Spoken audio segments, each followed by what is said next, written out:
So ayan mga pre. So susubukan muna nating i-start mga pre.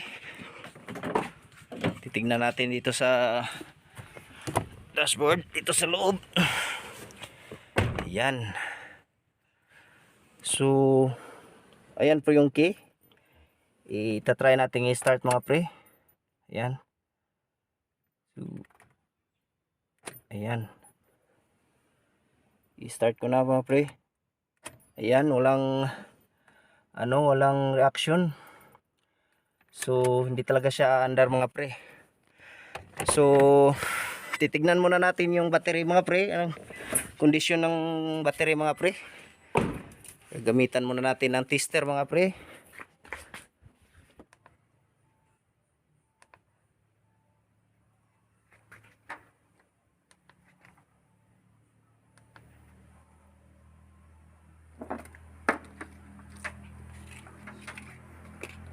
Mga pre, titesting na muna natin itong battery mga pre. Titignan natin kung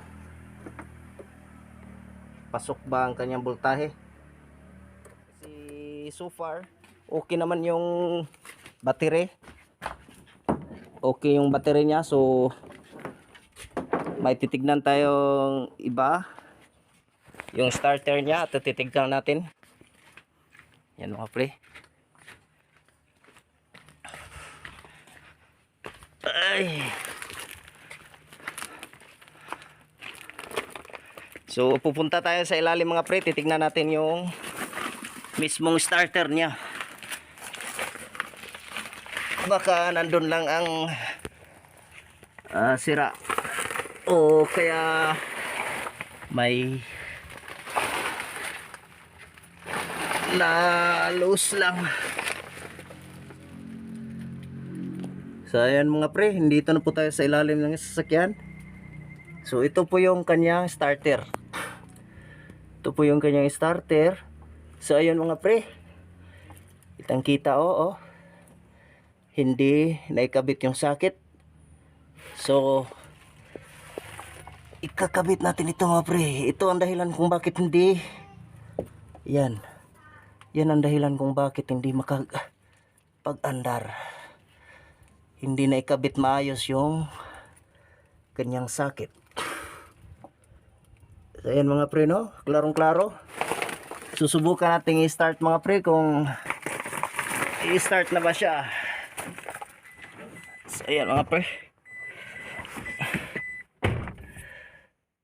Yan, nandito na po tayo sa loob ng sasakyan mga pre. Susubukan na po natin ipaandarin kung ay alivio na ba. Yan, naka-on. Yan. So ayan mga pre, no? Susubukan nating paandarin. Ayun. Maandar na mga pre. So ayun lang ang problema niya mga pre. Hindi lang naikabit yung socket ng starter. So ayan. Problem solved kaagad mga pre. Sobrang dali lang.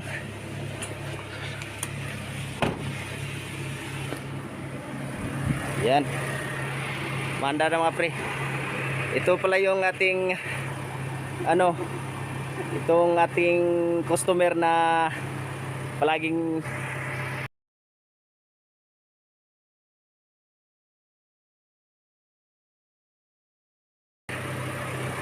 yan. Okay. So ayan, manda na mga pre. So hanggang dito lang muna ang ating video mga pre. Since mandar na, so makakauwi din ako ng maaga. Ayan.